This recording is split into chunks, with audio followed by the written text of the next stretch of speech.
अस्सलाम वालेकुम वरहमतुल्लाह। अजीज साथियों, उम्मीद है आप खैरियत से होंगे। आज हम जामिया ताहिर अशरफ के प्लेटफॉर्म से आपकी खिदमत में हुज़ूर अलैहिस्सलातु वस्सलाम की सीरत के मुतालिक एक अहम मौजू पर गुफ्तगू करेंगे। हम गुफ्तगू करेंगे रसूलुल्लाह अलैहिस्सलातु वस्सलाम बहैसियत सिपह सालात। ये आम तौर पर गुफ्तगू नहीं की जाती और ये सीरत का एक ऐसा अहम पहलू है जिसे हमें याद रखना ज़रूरी है, हमें समझना ज़रूरी है। और अपनी ज़िंदगी में हमें भी कहीं ना कहीं लीडरशिप की ज़रूरत पड़ती है, तो हमें उसमें इस्तेमाल करना भी ज़रूरी है। इसे अगर अंग्रेज़ी में कहा जाए तो मिलिट्री लीडरशिप कहते हैं। मिलिट्री लीडरशिप में चंद चीज़ें हैं, जब मैं रिसर्च कर रहा था तो मुझे मालूम हुआ कि सबसे पहली चीज़ है कि मनसूबा बंदी होनी चाहिए और ऐसे ही इंटेलिजेंस का इस्तेमाल होना चाहिए, यानी इत्तलात का, और दुश्मन की ख़बरें उनका मालूम होना चाहिए। जंग में नए तरीके इख्तियार करना चाहिए और इंसाफ और रहम दिली से काम लेना चाहिए। कहीं तो जंग करना होता है और कहीं रहम दिली से लोगों के दिलों को जीतना होता है। और इसी तरीके से कुछ और भी चीज़ें हैं, कुछ और भी मामलात हैं जो एक लीडर के अंदर, एक मिलिट्री लीडर के अंदर मौजूद होने चाहिए।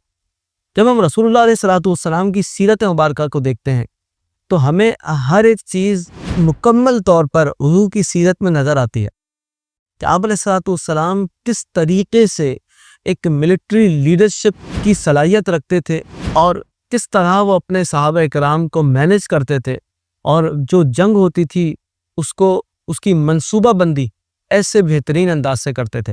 हुज़ूर अलैहिस्सलातु वस्सलाम जब ग़ज़वा बदर के लिए तशरीफ़ लेकर जा रहे हैं तो आप देखें प्यारे आका अलैहिस्सलातु वस्सलाम की वो मिलिट्री लीडरशिप की सलाहियत कैसी ज़बरदस्त है कि जो पानी के कुएँ हैं, पानी के कुएँ वो हुज़ूर अलैहिस्सलातु वस्सलाम ने मुसलमानों के जहाँ मुसलमानों ने पड़ाव करना था वहाँ रखे, और जहाँ कुफ़ार आकर रुके हैं वो जगह है कि जहाँ पर पानी मौजूद नहीं है। ये हुज़ूर अलैहिस्सलातु वस्सलाम की मनसूबा बंदी थी। आप अलैहिस्सलातु वस्सलाम 313 सहाबाया कम व बेश मुख्तलिफ रिवायात से हमें मालूम होता है, तो उनको लेकर आप अलैहिस्सलातु वस्सलाम जब मैदान में आ गए तो हुज़ूर को यकीन था कि अल्लाह की मदद आएगी और हम फतह कर लेंगे। और हुज़ूर अलैहिस्सलातु वस्सलाम ने सारी रात दुआ की अल्लाह की बारगाह, और फिर पूरी मनसूबा बंदी के साथ आप जब वाक़या ग़ज़वा बदर उठाकर देखते हैं तो अश कर उठते हैं कि कैसी मनसूबा बंदी थी रसूलुल्लाह अलैहिस्सलातु वस्सलाम पर, कि पहले सैयदना हम्ज़ा रज़ियल्लाहु ताला अन्हु को भेजा और हज़रत अली को भेजा, हज़रत अबू उबैदा को भेजा।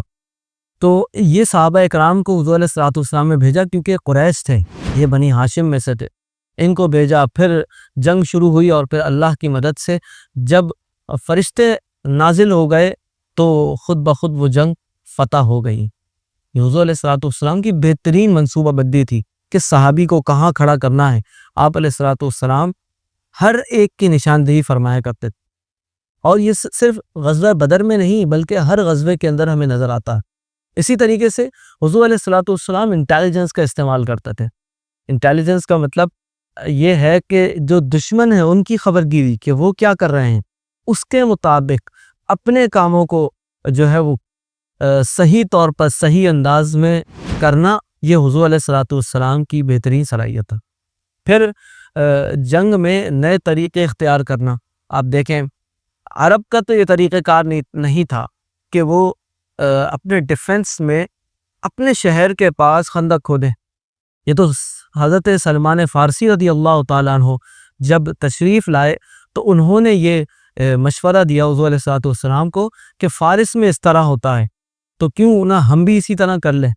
तो फिर खंदक खोदी गई। हुज़ूर अलैहिस्सलातु वस्सलाम ने एक नई टेक्निक एडॉप्ट कर ली। क्यों? ये हुज़ूर की बेहतरीन सलाहियत है, वो लीडरशिप की सलाहियत है कि आपने ये नहीं फरमाया कि नहीं बस जिस तरह हम करते हैं उसी तरह हो। नहीं, अगर कोई अच्छी चीज़ है और कोई अच्छा जंगी मंसूबा है तो उसको एडॉप्ट करना और फिर उस पर अमल करना, ये हुज़ूर अलैहिस्सलातु वस्सलाम की सुन्नत मुबारका है। इसी तरह हम देखें तो इंसाफ और रहम दिली जो एक मिलिट्री लीडर के अंदर होना चाहिए, हुज़ूर के अंदर मौजूद थी। फ़तह मक्का के वक्त वो लोग जिन्होंने मक्के मुकर्रमा से हुज़ूर अलैहिस्सलातु वस्सलाम और सहाबा को निकाल दिया था, जिन्होंने जुल्म किया था, जिन्होंने नाइंसाफ़ी की थी, وہ سارے لوگ آج سامنے کھڑے تھے. حضور نے سب کو جمع فرمایا اور پھر ارشاد فرمایا کہ تم کیا چاہتے ہو؟ تو سب نے کہا کہ ہم آپ کو اور ہم دل دیکھتے ہیں. حضور علیہ الصلوۃ والسلام نے سب کو معاف کر دیا. یہ کسی عام انسان کے بس کی بات نہیں ہے. یہ وہی کر سکتا ہے جو ایک بہترین سپہ سالار ہو. اسی طرح حضور علیہ الصلوۃ والسلام کی سیرت میں ہمیں معلوم ہوتا ہے کہ آپ علیہ الصلوۃ والسلام جس صحابی کو جس کیلیبر کا دیکھتے تھے اور جس صلاحیت میں دیکھتے تھے، آپ اس کو وہی ذمہ داری سونپ دیا کرتے تھے. حضرت خالد بن ولید کو جب وہ اسلام لے کر آئے تو ان کو سپہ سالار بنا دیا. اور آپ دیگر صحابہ کو دیکھ لیں، سب کو ان کے اہلیت کے مطابق حضور علیہ الصلوۃ والسلام نے ذمہ داری سونپ دی ہے. اگر کہیں اکیلے مقابلہ ہے تو حضور علیہ الصلوۃ والسلام کو یہ معلوم ہے کہ اگر اکیلے مقابلہ ہے اور کوئی بہت ہی جو ہے بہادر آدمی سامنے ہے تو حضور علیہ الصلوۃ والسلام مولا علی کو آگے کر دیتے ہیں، جو ایک ہی وار میں بڑے سے بڑے طاقتور کو ڈھیر کر دیتا. یہ حضور علیہ الصلوۃ والسلام کی وہ لیڈرشپ کوالٹی ہے. سبحان اللہ. اسی طرح حضور علیہ الصلوۃ والسلام دشمن کو غلط فہمی میں ڈالنا بھی آپ علیہ الصلوۃ والسلام بحسن و خوبی جانتے تھے، اور کس طرح یہ سپہ سالاری کی جو صلاحیت ہے اس کو استعمال کرنا ہے. جو اسلام دشمن عناصر ہیں ان کو اندھیرے میں رکھ کے اسلام کی ترویج و اشاعت کے لیے کیسے آگے بڑھنا ہے، یہ ایک عظیم سپہ سالار کی ہی جو ہے وہ صلاحیت ہوتی ہے جو حضور علیہ الصلوۃ والسلام میں موجود تھی. اور حضور سے ہی سارے جتنے بھی مسلمان سپہ سالار آئے ہیں سب کو فیض ملا ہے. اللہ تعالیٰ اسلامی ممالک کے جتنے حکمران ہیں ان کو حضور علیہ الصلوۃ والسلام کی یہ صلاحیت سپہ سالاری سب کو عطا فرمائے، ہمیں بھی عطا فرمائے، اور ہم سب کو دنیا اور آخرت کی کامیابی عطا فرمائے. السلام علیکم ورحمۃ اللہ وبرکاتہ.